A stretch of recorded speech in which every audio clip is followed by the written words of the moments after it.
I'd like to begin with a call toward the One, and then invite Pir Zia to lead us in the invocation.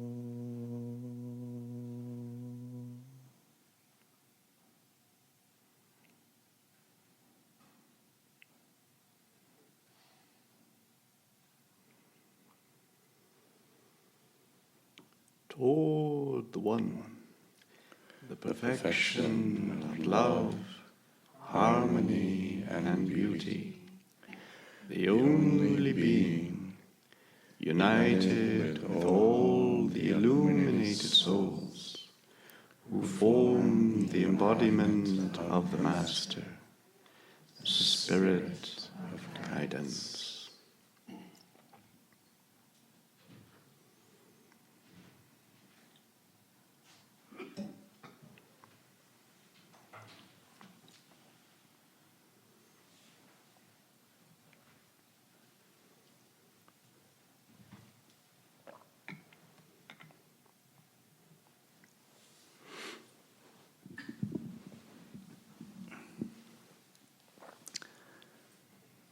So tonight is an opportunity for Sohbet.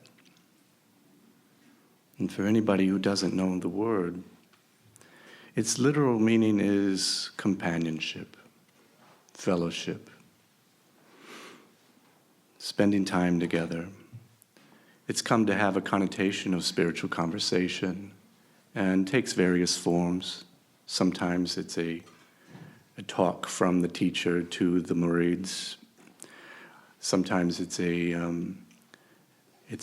conversation led by the teacher and to direct a conversation in such a way that it teases out answers from the murids themselves. And then sometimes it's just good spiritual conversation, which is, for most of us, just a delight. It's how we know our tribe. Spending time talking about the things that we love most, that we care most about, in an informal way, and learning from one another. So this is the purpose of this evening. We gave it a title, The Future of Inayati Sufism, and we can certainly talk about that. What Inayati Sufism means to all of us, and how it's expressed in the world. But if you have things that are on your heart that are of interest to you with regard to the path, bring them up and we'll talk about them. There are teachings that come from a teacher that want to be said, but in any given moment there's a teaching that wants to be heard that comes from the group. And it's often much more important. And it's always beautiful to see how it arises and how it shapes, and how one person's question articulates somebody else's need, and how the answer that comes up speaks to many people at once, even if they couldn't even articulate their question at that time. So it's a time for Sohbet, companionship. And a lot of beautiful people here tonight. So if somebody's brave, please, what's on your mind, what's on your heart with regard to the path?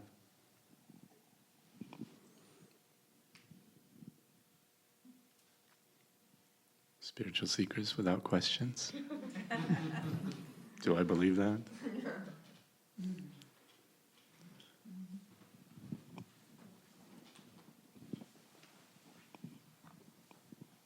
Thank you. My name is Alima, and I'm part of Saluk. And my question is about the different kinds of transmission that takes place between guides or the peer or the hierarchy and another person. Yes, different kinds of transmission. Well,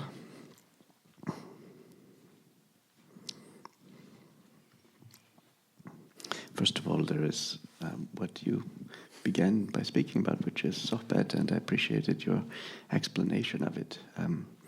That's my experience also, that there are these different layers, and sometimes it's more like a discourse, and other times more like a spontaneous sort of exploration.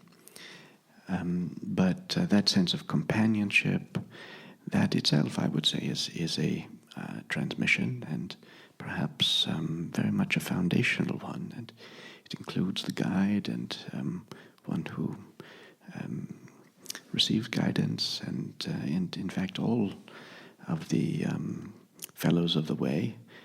And that's a strong foundation for the journey. I feel that there's so much providence in being part of such a thing, that of course anyone can make their own way in life, but to find a community of fellow seekers who are committed to each other in a very special way, and really are looking out for one another and traveling together and benefiting from a tradition which really means the preceding existence of prior communities that have opened the way for the ones who now live in these bodies. And so there's a succession of life stories, of gatherings and conversations, teachings, meditations, prayers, and it continues like a great procession through time and space. And to be part of that is, I believe, a very great blessing, because then one isn't really drifting, one is plugged in. That's a phrase that Moshe used to describe transmission. It's like a device that's sitting there on the table, but then you plug it in, and the electricity enters it and circulates through it. Of course, we all have some source of energy already and inspiration. We're not totally without resourcefulness independently, but what a proliferation of energy and inspiration and protection and guidance comes when one is plugged in to a hallowed tradition, a living community, a lineage of teaching. So I would say that's sort of the context, the general context of transmission, is that. And then there are specific ways in which that can be manifested in very specific forms. So, for instance, the atmosphere that's created through doing practices together, doing prayers together, that transmits sacred energy. When you meet with your guide, there are different ways of meeting, and sometimes just being together and having a cup of tea and relating your experiences over the last month. That itself is a glowing moment. But there's another kind of meeting which is done mostly in silence, and in which for part of the time perhaps eyes are closed and you're not meeting anymore through the senses, and yet you feel each other's presences very strongly, and there comes a resonance between those presences, and the presence of the guide itself is attuned to the guide of the guide, and the guide of the guide, and therefore what we call the whole spiritual hierarchy, which expands out to include the master saints and prophets in their totality, all the illuminated souls, and to be attuned in a very high way and make oneself, more and more transparent, then one can be with a person in a way that's different than just coming along and giving some advice or something like that. It's a matter of really tuning, entering into a tuned state oneself, and then resonating with another being and establishing that contact through vibration at ever deepening levels into very subtle realms. So that's a further kind of transmission. And then there are certain particular blessings or initiations which are conduits for accessing latent potentialities within oneself that are, as it were, stimulated by a certain word, a certain, hardly any touch is involved, but sometimes very light touch to the head and something of the glands and the breath, certain times, in certain occasions, when all factors are conducive. Such an encounter can open a threshold that helps a soul to the next stage of his or her journey. So those are a few kinds of transmission.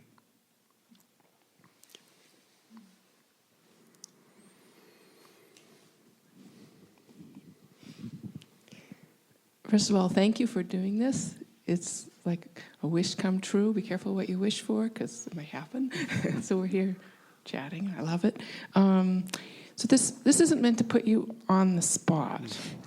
It's not a quiz, but I'm working on doing a presentation of Sufism and Judaism to a conservative congregation, and during Passover, which is okay now. So now I want to relate the alchemical process to the Passover story. And so, it is an alchemical process of leaving bondage and wandering in the desert and finding connection with God and then going out and making a nation. So I was wondering if you'd ever thought of it that way or would maybe have some insights? Well, when you think alchemically, everything appears an alchemical allegory. You can't see anything that doesn't reveal those processes, because actually you start to see them as the very kind of blueprint of any kind of transformative process. So it's a kind of universal code. And so I'm not surprised that you're really discerning it in the story of Exodus. And I think it's wonderful that you're pursuing that. And of course, Nagid has been a deep student, a practitioner, teacher in the Judaic tradition, and also so immersed in Sufism. I don't know whether the alchemical lens is one that you've particularly brought to bear, but do you have a particular inspiration with regard to this? Going to make me give away my good stuff before the Passover meal. But I'll say that that particular holy day, or rather Holy Week, but it is the Passover Seder happens on one particular day at the beginning of it. That's a ritual that is about achieving freedom, and in the myth of Passover, it's during the period of slavery in Egypt. But in Hebrew, Egypt is not called Egypt in the Bible. There's no word Egypt. It's called Mitzrayim. Mitzrayim. And Mitzrayim is related to a root that has to do with a very narrow place. So Mitzrayim, Egypt, is the place where we were squeezed. We were squeezed in slavery. We were constricted. We were in a place of constriction that we needed to get out of. And so what we see in the Passover ritual and in the myth associated with it is how to get through that narrow birth channel into freedom. And it requires letting go of inflation. And therefore, part of the Passover ritual is not is in the weeks before Passover, people are cleaning their houses and getting rid of chametz, which is anything that has a rising agent in it, anything that inflates. So when the Hebrews had to leave Egypt very quickly, they were not allowed to let the bread rise. Just throw it on their shoulders quickly and run out before it would even rise, which was to suggest that you can't get out of the narrow place if you're inflated. So there is a process of ego reduction that is necessary in order to achieve freedom. If we're going to get free of our current enslavement and the place where we're stuck in our lives and get through that narrow birth channel into freedom, then we have to get small. And we have to travel lightly, which is also part of the story. So there's a parallel spiritual development, that could be put in alchemical terms of this kind of process that one has to go through. Yeah. One of the great early alchemists was Maria the Jewess. So there are strong Jewish roots to the alchemical tradition. It's the wonderful thing about alchemy, like Sufism, is that it so easily crosses religious boundaries. Where would I get that? Actually, there's a whole big volume on the Jewish alchemists by Raphael Patai. It's just called The Jewish Alchemists. Yeah. Is my name on the list? Well, there have to be a second volume.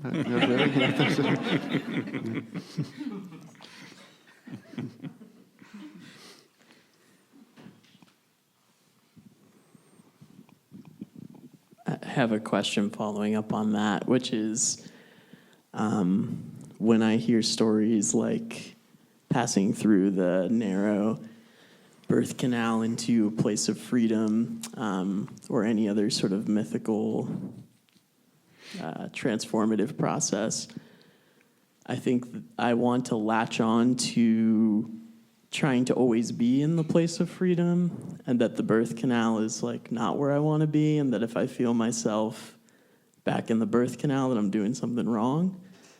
But I'm wondering if one sort of necessitates the other, or can we really have that freedom without first passing through the birth canal, so to speak?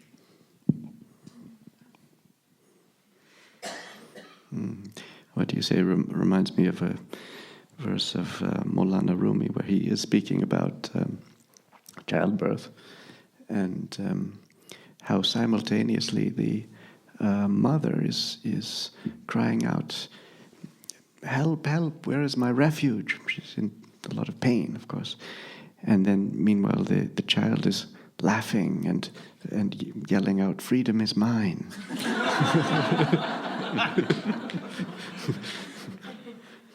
So it all depends on the perspective.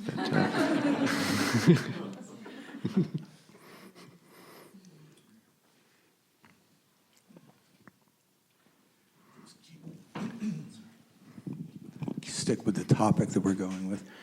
Pir Zia, could you distinguish between a faux freedom, people that hold on to kind of a faux quasi-pseudo sense of freedom, from what we might call authentic freedom that may not be conditioned by like the alchemical laws of cause and effect? Oh yeah. Well, Moshe said that the consequence of freedom is confinement, whereas the consequence of a certain kind of discipline is freedom. In other words, if you pursue freedom on its face value, it leads to a narrowness, confinement. One can be enslaved by one's ripened passions, by mere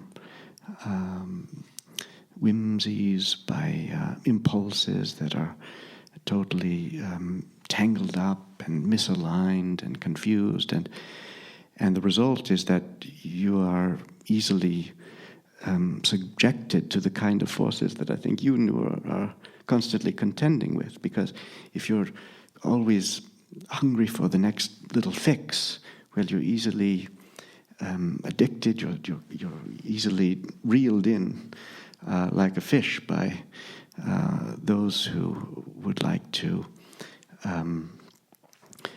control things.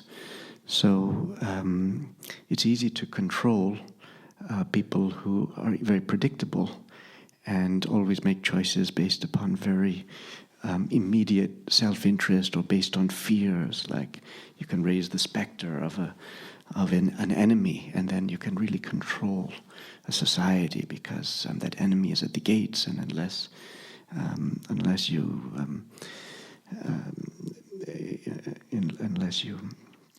adhere to this program, that will we lose this freedom. But you don't have freedom anyway. It's not freedom if that freedom depends upon giving it up out of fear of the specter of an enemy that's always lifted up in order to control you. So those are examples of sort of political and social manipulation that allures with the promise of freedom, but it's appealing to very marginal, superficial tendencies within us. And real liberation would come with a kind of mastery of those appetites. It doesn't mean suppressing them or rejecting them, but really getting to what is at the root of one's desires, taking the desires instead of just expending them on every indulgence, tracking them back to the deep master passion, liberating that, and being free to fulfill that purposefulness that is the root desire.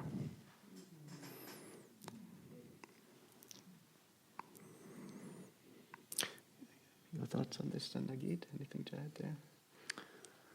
I was still thinking about the value of being in the constricted place. It was a discussion that I was having with some of the Chedims the other day.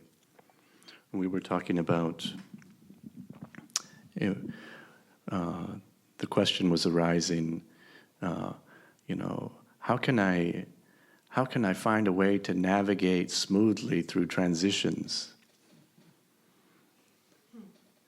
And, when you're in that narrow place, and the way we began to talk about it was that you may not be meant to navigate smoothly through transitions. It may be of the nature of a transition to be squeezed and to be unknowing of how to handle it, because you're in a place of being formed for the next thing.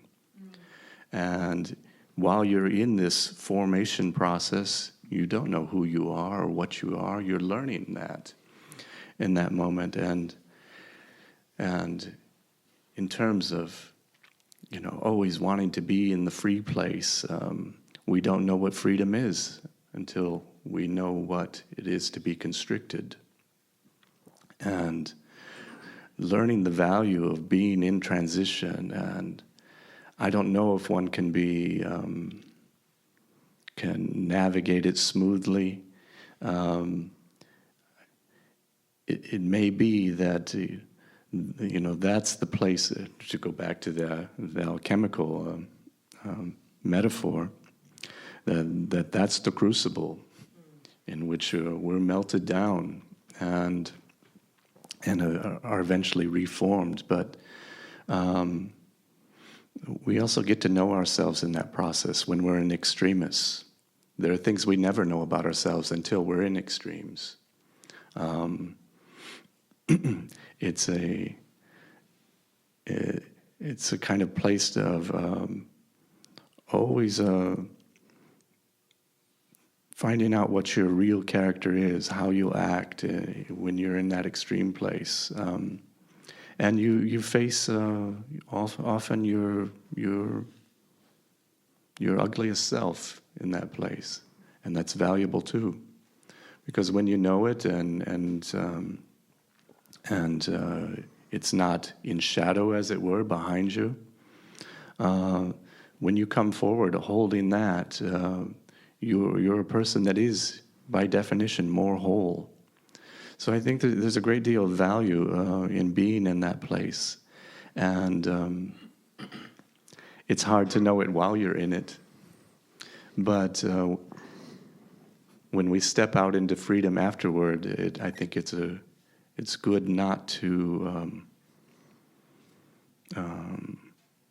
discount the value of that place. Not to pretty it up, because it's not pretty. Not to tell people it all has meaning, it all work out, it's all how things are meant to be, because it's an insult to them. It's ugly while you're in it. But to say, this pain does form something.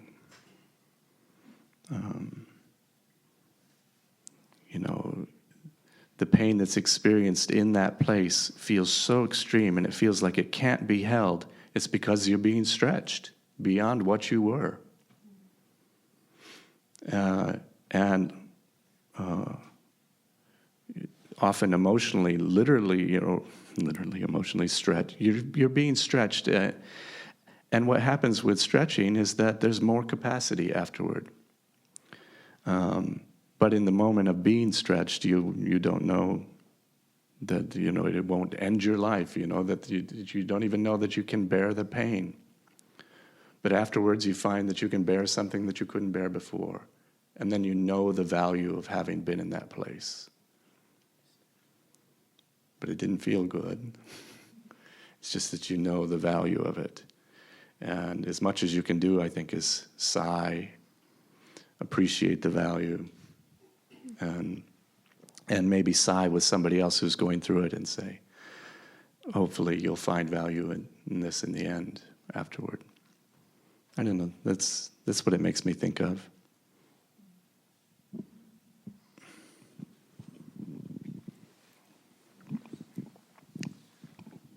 So, Netanel, in terms of transition, you're spending a lot of time at the abode.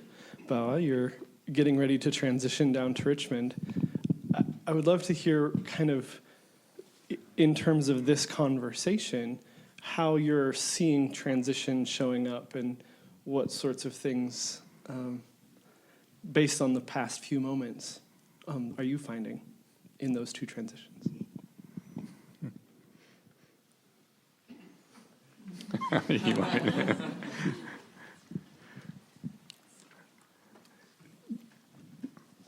I mentioned this to Pir Zia the other day,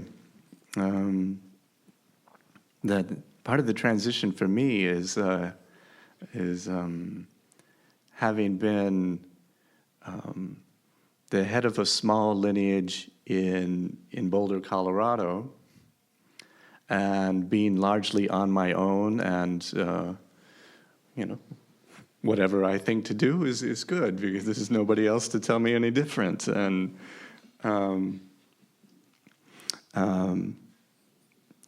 here, I found that my own growing edge is around working with an already established community. And so part of the transition for me is, while it may have been valuable in the past for me to be a person that just kind of boldly moves ahead and cuts his way through, through the woods, and which is always a joy for me. Here, I find that I can't just boldly move ahead with people who are already on the path, and there's a long-established community, and it has its own way and its own needs.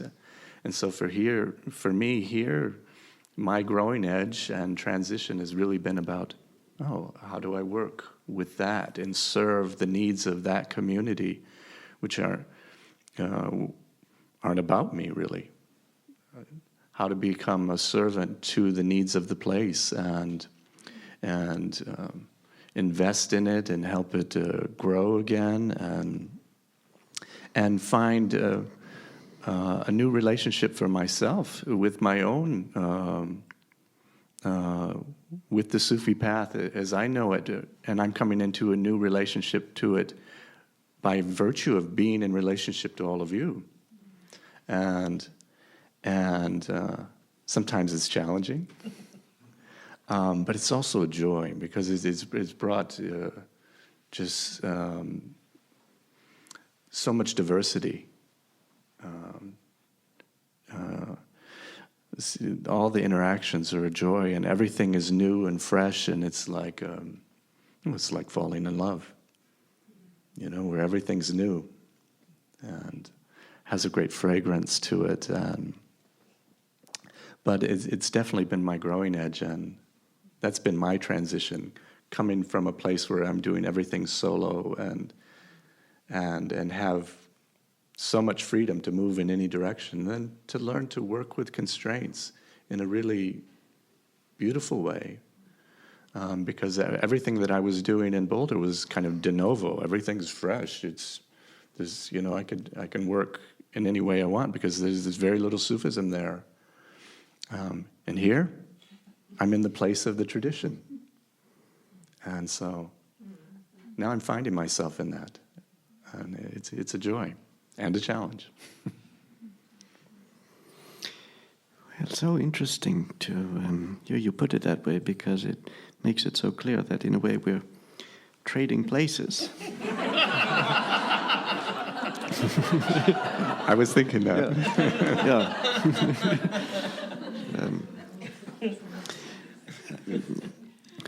First of all, I just want to say how glad I am that you are here, and I keep hearing such really glowing reports of the work that you're doing here as spiritual director, and what a kind of reassurance that gives at the moment of going forth from the abode, that there is such anchoring in our spiritual work through the service that you're rendering in collaboration with the center here, which is really a very long-standing, well-established constellation of very dedicated people. So that the existence of this continuity of real, deep, devoted service among those who have been living here and working here so long, and the fact that you, entrusted with a very particular role, have the opportunity to, as it were, crystallize that group and to be available to oversee things like the KidMet program and the series of classes and things like that. I'm really consoled, as it were, reassured that there's a strong continuity in the spiritual life of this community, and that helps me feel freer to go on to what is next for me. And as I say, it is a kind of trading places, because you described now the need to be more responsible to a place, a tradition, a community, to really collaborate, get to know what's been developed here over many decades and attune to it, work within those channels. Whereas I have the very different opportunity now to a very large extent begin with a clean slate, tabula rasa, which hasn't really been my experience hitherto. So, yeah, and it may be that it wasn't until now that it would have been for the best anyway. I'm glad to have had the collaboration, the support, the advisement, the context that the abode has given and that the order has given as I've emerged into my responsibilities. I've lived here for 18 years now, approximately, and before that, as a child. So really, really, yeah, you remember that, yeah. Did you visit it when you were a child? Yeah, so you might have rubbed shoulders at that time. Yeah, well, that was a long time ago, but more recently, almost 2 decades.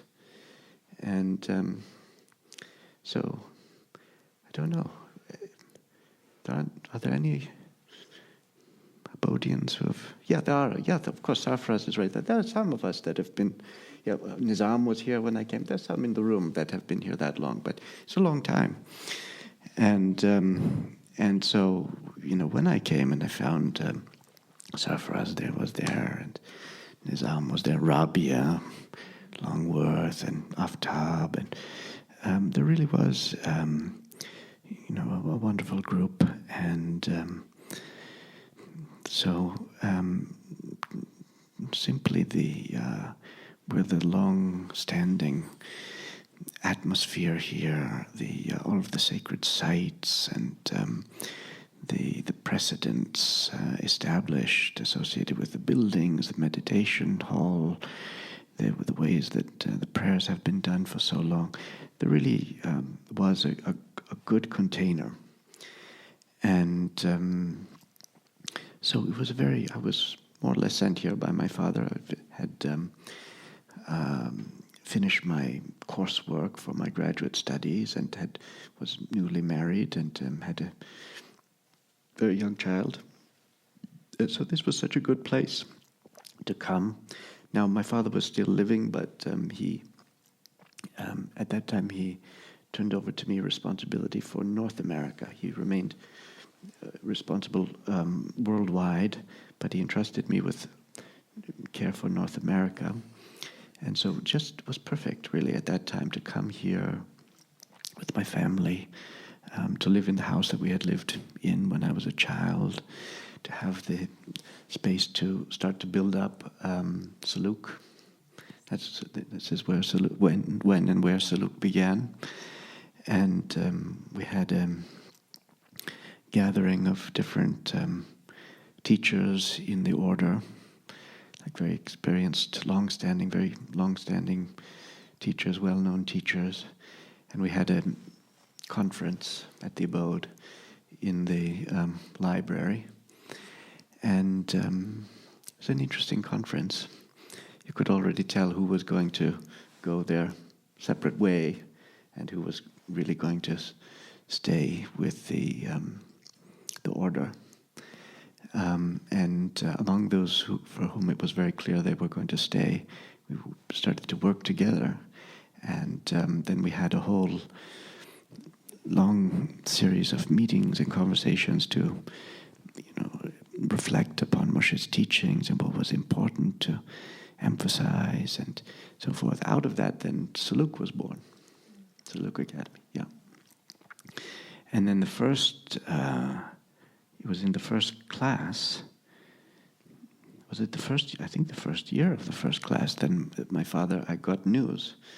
My father was very ill and went to surrender. That was the one, in all of these years, it was the one time I've missed a Saluk session. It was only that time. So then I went, and Aziza was here with the class, and I was with him for several days, and then he passed away. I think they said that they saw a rainbow on that day. Yeah, do you remember that? Yeah. So, and also it was around that time the sanctuary burned down, on the hill. And so that, for me, that marked a transition. That was the ending of an era. And Saluk was beginning.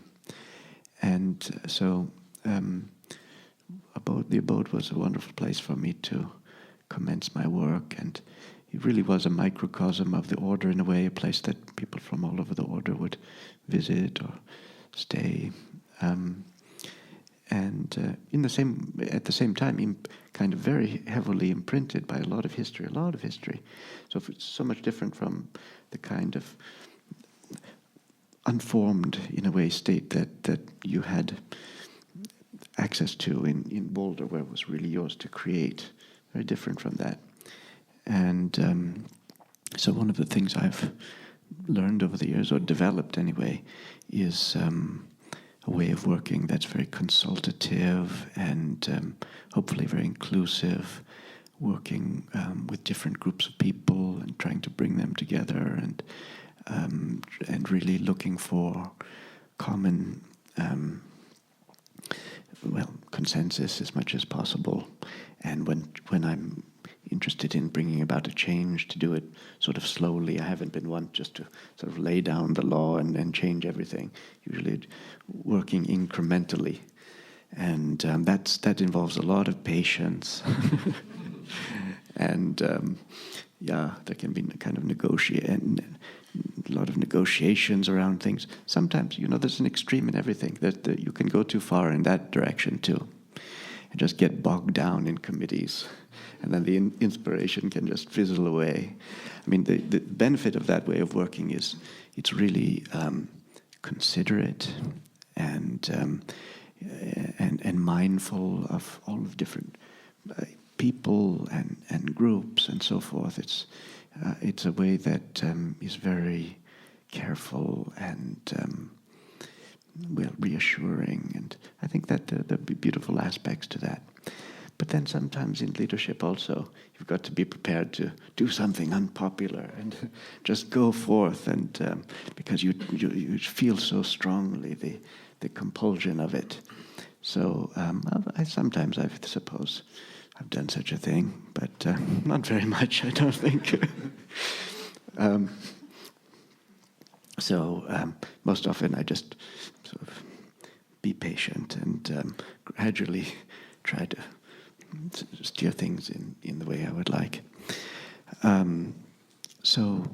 can see a lot of interesting correspondences and differences in that regard. And I'm as I go forth from the abode, as I tell anyone who asks, I do so with, first of all, a lot of appreciation. Looking back, just a lot of goodwill and thankfulness for this phase of my life, and love for everyone involved in it, and deep love of the valley and the hill and the trees and the stones. So that when I look back, it's without any kind of regret or feeling that I'm fleeing from something or trying to get away from it. Not that at all. But on the other hand, there isn't also any sense of regret or trepidation or uncertainty or backward lookingness. I really feel it's been beautiful, and we'll keep connected. And now next step is coming, and I'm ready for that. And so I go forward in that spirit. Yes. Back to the previous topic, if we can. I've heard of this concept, real and false emotions, and I wonder if either of you have any wisdom on that subject. Do you want me to say more about it? Yes, please. Yeah. Well, I just think I've heard this concept like spiritually spoken, and it baffles me because in my experience as a very emotional human, I feel like all emotions have wisdom, and so I don't understand what the false part of that would be. Yeah, I usually sort of avoid the word false myself. I don't know that I use it very much. Sometimes it's used to speak about the nafs, but I sort of would tend more to something like the little self or the ephemeral self or something like that, because everything is real in some sense. It might be very subjective, it might be very transitory, but reality is really all there is. So everything has reality to it, but you could say that an emotion, it's not unreal, but it's perhaps an emotion that hasn't been discovered in its fullest dimensions yet. So you're sort of touching on one facet of a perception of life that is capable of being unfolded into fuller, more numerous, and ultimately boundless dimensions. And so it's not what is subjective, what is partial is not false, but it would be a mistake to consider it the whole picture. And that's a way to speak about it. But to make any kind of stark, absolute division between like good and bad, Moshe doesn't do that in his teachings, and even constantly reminds us to challenge our dualistic compartmentalizations of life, and to look for the good in the bad and the bad in the good. And I suppose if one has a conception of the false and the true, you could even start to look for the true in the supposedly false and the false in the supposedly true. And then that way one can start making one's way toward a sense of wholeness that encompasses everything. Does that resonate with your experience? Yeah. And with yours? Yes, I would say I don't know what is being described in what it is that you've been reading, but it'd be very difficult to call something false with regard to an emotion. On what basis would we know whether it was false or not? If it's arising, you know what's arising. A perhaps more useful discussion is of primary and secondary emotions. Anger, for instance, is almost always a secondary emotion. It rises up very fast, but there's a stimulus that is something else, and it ends up masking the primary emotion. So, and it's a mask for many different nuanced emotions. I feel sadness, and therefore anger arises. It explodes somehow. I feel afraid, anger. It ends up washing over the primary emotion that is more valuable to be in touch with. So often anxious states are triggered by a more nuanced primary state that is more valuable to know. But the anger, the anxiety are so loud, the static of them is so much that we don't get to know what the primary emotion is. I think that's a more valuable discussion than talking about true or false. Trying to sift through some of the louder states and find the nuanced emotional state that can lead you back into an experience of what's core to you, knowing where a wound is in a very subtle way. So maybe not true and false, but there are emotions that are very loud and clearly emotions, but they tend to mask others.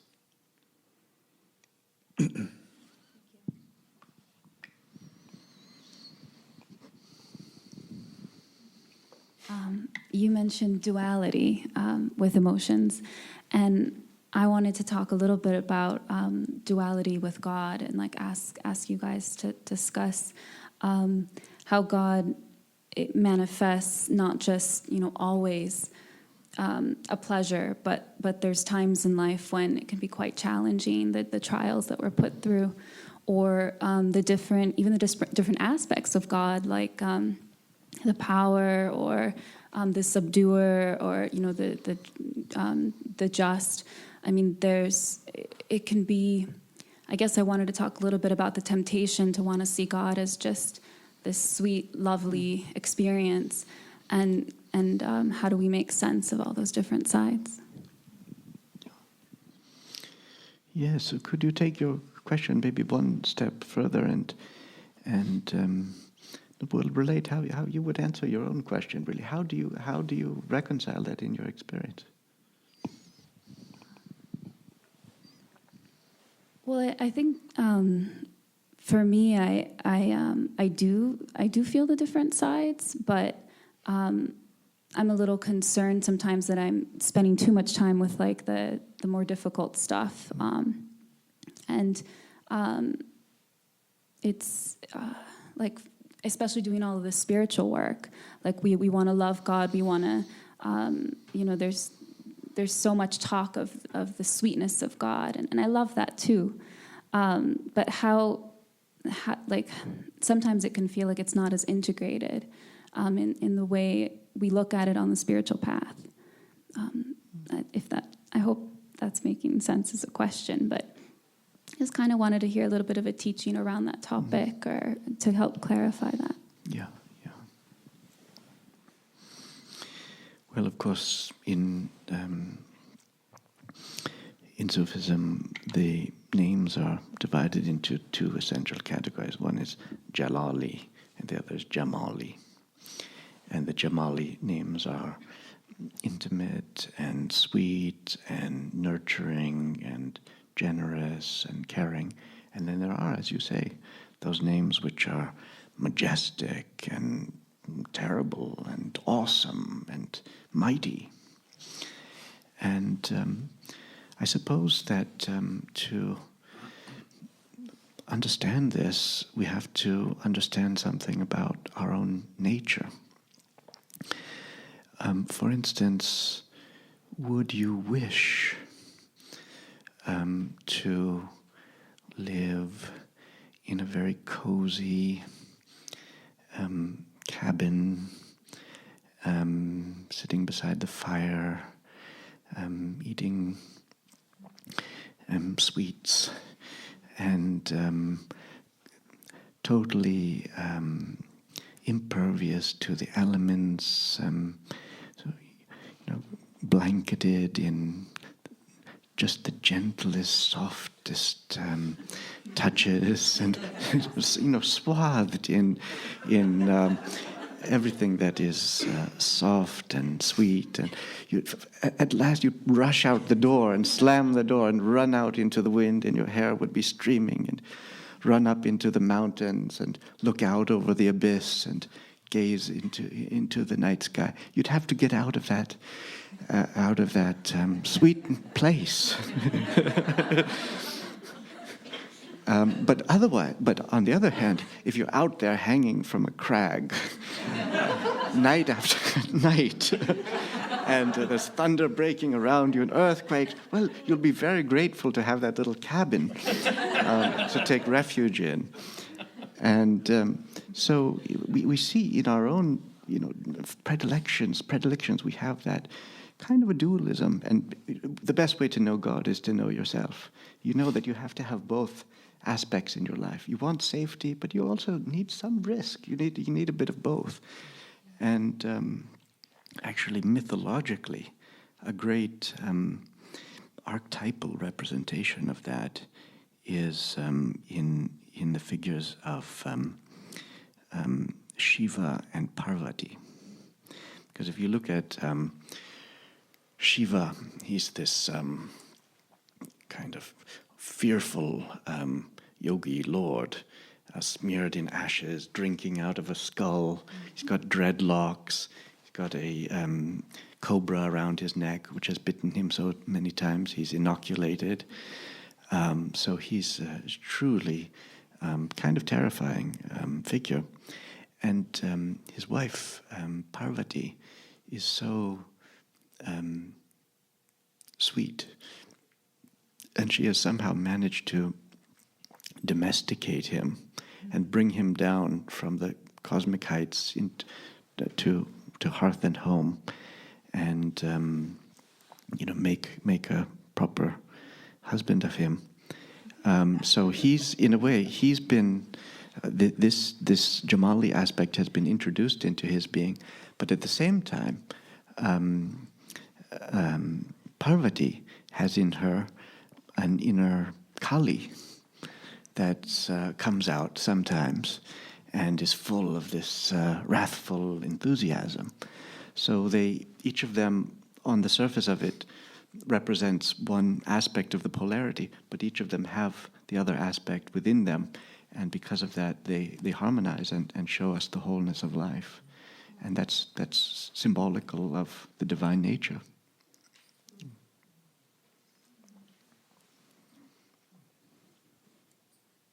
You stole my material. I was actually going to say something about Shiva and Kali and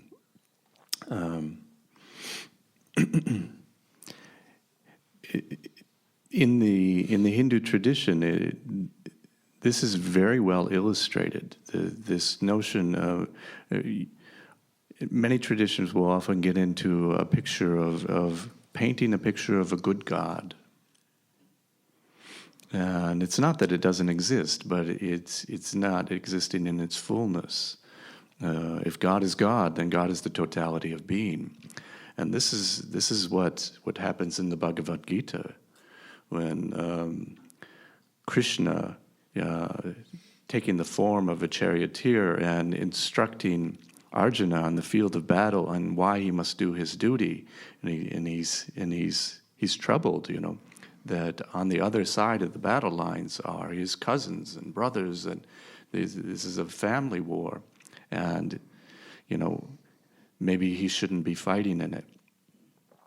And Krishna is saying, one has to do one's duty in the world. You have to take a stand somewhere. And there's a progressive revelation about the nature of God and reality. And at a certain point, Krishna reveals his divine nature and,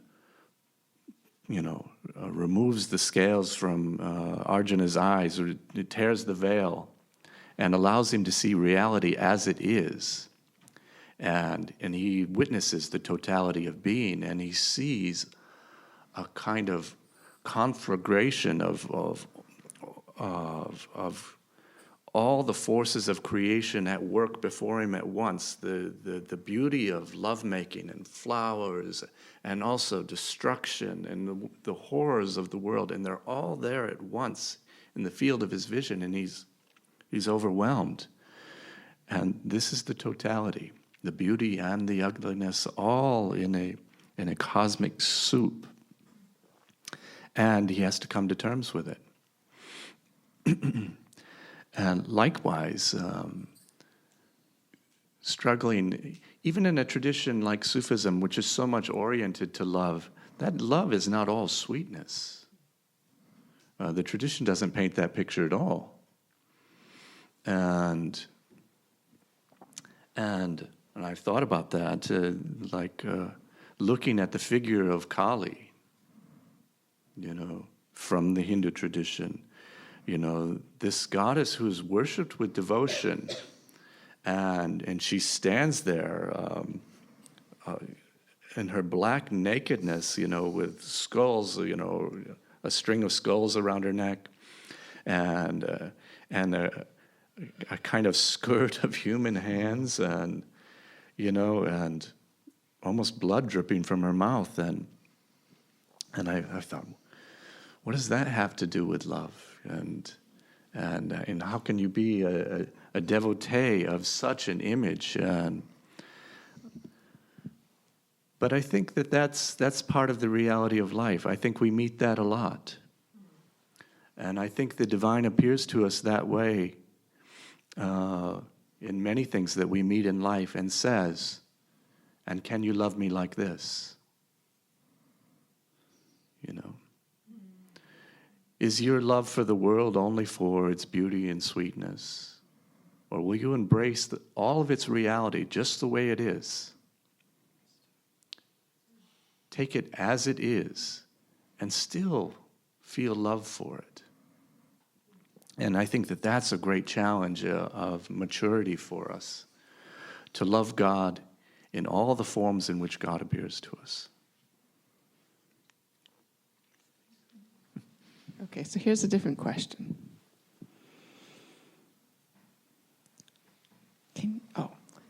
Sufism is the reconciliation of the irreconcilable, however you pronounce it. So you have Buddhism that says there's no God, emptiness of intrinsic existence, and then you have, in my experience, the extreme of Sufism, the way we practice it, where it's constantly qualities and presence, the present. So I have come up with my own kind of answer to putting the two things together, but I just was wondering how you've done it, because you, Pir Zia, you studied when you were a young man or late teenager with the Dalai Lama, and so you're very familiar with that. So is there a God or is there no God? Well, yes. Well, the Zikr answers that question. No God, but God.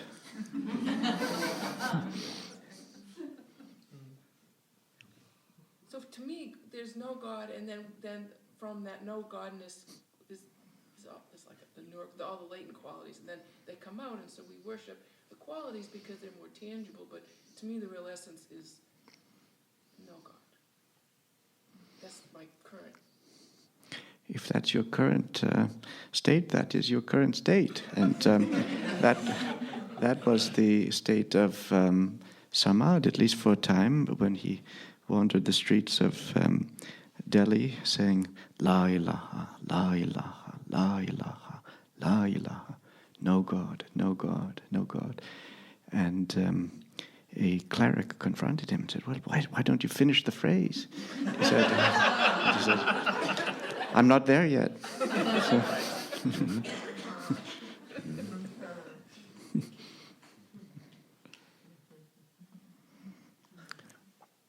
Exactly. Yeah. No, that is very much the teaching.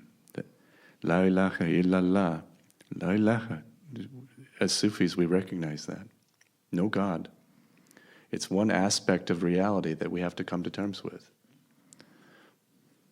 But it's not the only aspect of reality. I often translated, there's no God, semicolon, nevertheless God. Mm-hmm. And the way I often talk about it is, it's a difference in the way you're looking at things. If you're looking for God in the external universe, if you're searching for God out there, from an objective scientific perspective, there's no God. Not out behind the moon, not under the rug. Not through a telescope, not through a microscope. There's no God. And there's a great disappointment for us in that. And that's just how we're oriented. We're oriented with senses that reach out into the universe, like antenna, touching ahead of us. And so we tend to look for things outward. And the pain of that journey outward, searching for our God, our divine ideal, or our ideals of everything outside of ourselves, leads to pain. And it leads to a pain that then drives us inward. And I often show this is inherent in the way that we do zikr, this movement.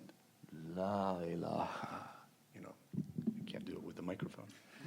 La ilaha. That's the external search. And then the poignant, the pain of that external search drives us inward, which is the only place you're ever going to discover God. And there it's an experience that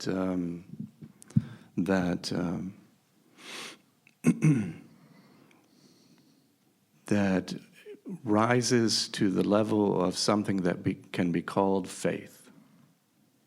And some of you have heard me say this before. I'm often quoting Martin Buber, the Jewish philosopher Martin Buber, who said, faith should rather be called holy insecurity. Holy insecurity. Because It's something I've discovered inside myself.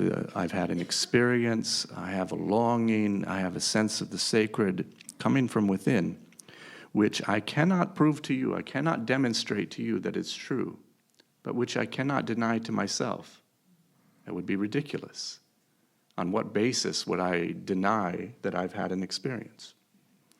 So he calls it holy insecurity. It's an insecure knowledge. I can't demonstrate it to you, but I can't deny it to myself. And so we have both of these things, this external search for God, which is fruitless. There's no God in that sense. But internally, we can discover something that we can't deny. And we just have to hold the paradox. Well, what is the nature of that something? I can't say, because I can't say what the nature of something is that's greater than me. I can't put my arms around it. I can only be inside it. Well, I'm not going to bother them. Yes. I do want to clarify, I do believe in God, but I think what we identify as God is the outer qualities, and the unknowable is the essence.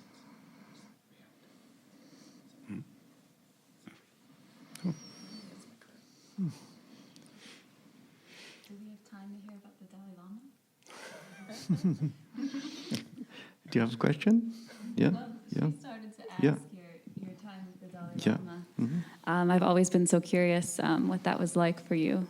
Yes, a long time ago it was, but certainly the memories persist. And, well, maybe it would be nice to end with a story. Some of you might have heard this. Sometimes I don't tell stories for years at a time because I'm afraid someone in the room may have already heard it. But I'll take that risk. And that is, so I was studying there, living for a number of months in the actually in the monastery of the Dalai Lama in MacLeod-Gunj. And so I used to, a few good stories. Which one should I choose? Well, you asked about the Dalai Lama himself, so I'll tell that one. There's another very good one, too. But ask me on another occasion. Yes. So I was taking classes I had classes at the dialectic school, which is a school of philosophical debate, and also classes at the library and studying Tibetan language, and sometimes taking retreat also. And in the course of that, we were reading Bodhicharyavatara, which is translated as the Bodhisattva's Guide to the Bodhisattva's Way of Life. Really classic, wonderful work, Shantideva. And it gives great lessons in the actual psychological practice of cultivating compassion. How to think about others vis-a-vis yourself in a way that generates compassion. But there are also other sections, including lengthy, there are sections on heaven and hell, and then the discourses got very lengthy in elaborating on those descriptions. So we would spend hours at a time going into very detailed descriptions of every different scenario in hell. And some of those scenarios I'll never forget are really horrible. I mean, really. So it was just it was exploring the depths of what kind of pain is possible, really. And then conversely, the delights of paradise and all of the details of those paradisial groves, including diving boards. At the swimming pools had diving boards, as I recall. So really very elaborate, detailed descriptions of the paradisial state and the state of torment. I was 13 years old. Yeah.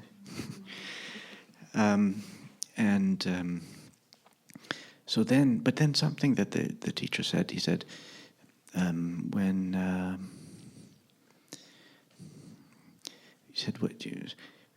when you become, he was talking about the marks of a Buddha and things, the body of the Buddha, and he said to become a Buddha, to be fully enlightened, it happens in a male incarnation. So that is so women can, yes, women can progress, near to that, but then they'll reincarnate as a man, and it's in that form that they will attain salvation. Of course, Buddhists don't posit that there's a soul that's male or female. Any person could be reincarnated as a man or a woman, and in the course of a number of lifetimes has been both. And in fact, there was a teaching that every being, this is a very wonderful teaching, every being has been your mother. So I met a monk in Bodh Gaya and asked him, everyone was being bit terribly by mosquitoes, and they weren't biting him at all. So we asked him how he avoided it, and he said, because I never swatted them, because they were all my mother. And so therefore he doesn't swat at them, and they don't bite him. And so he was a very peaceful, wonderful soul. But anyway, in this particular class, the geshe said that one must, be a man in a male incarnation to obtain enlightenment, and so that sort of struck me as a bit odd, because one thing I always appreciated about Buddhism, it seemed always very logical, like everything could be explained, and so I just wondered what the fuller explanation of that would be. And so then next time I met with His Holiness, I said, well, in the class they mentioned this, you had to be in a male incarnation. Is that so? And he looked at me and he paused for a moment, and then he said, that was so. That was true in the past, until Tara. You know Tara? The bodhisattva, Tara, a woman bodhisattva. And he said, she was the world's first feminist, and just burst out laughing. Great belly laugh. Just really has a raucous, wonderful laugh, and then everyone starts laughing. So I thought that was just such a beautiful answer, because he didn't contradict the geshe. He didn't contradict him at all. But he also opened up a broader perspective on the subject, and in doing so, drew attention to this great exemplar, Tara. So it's very perfect response, and full of that humor that was always present in him whenever I saw him. He was always laughing and just so joyous. So that's one story. Okay. So does that mean that our time has come to adjourn? I think so. Yeah.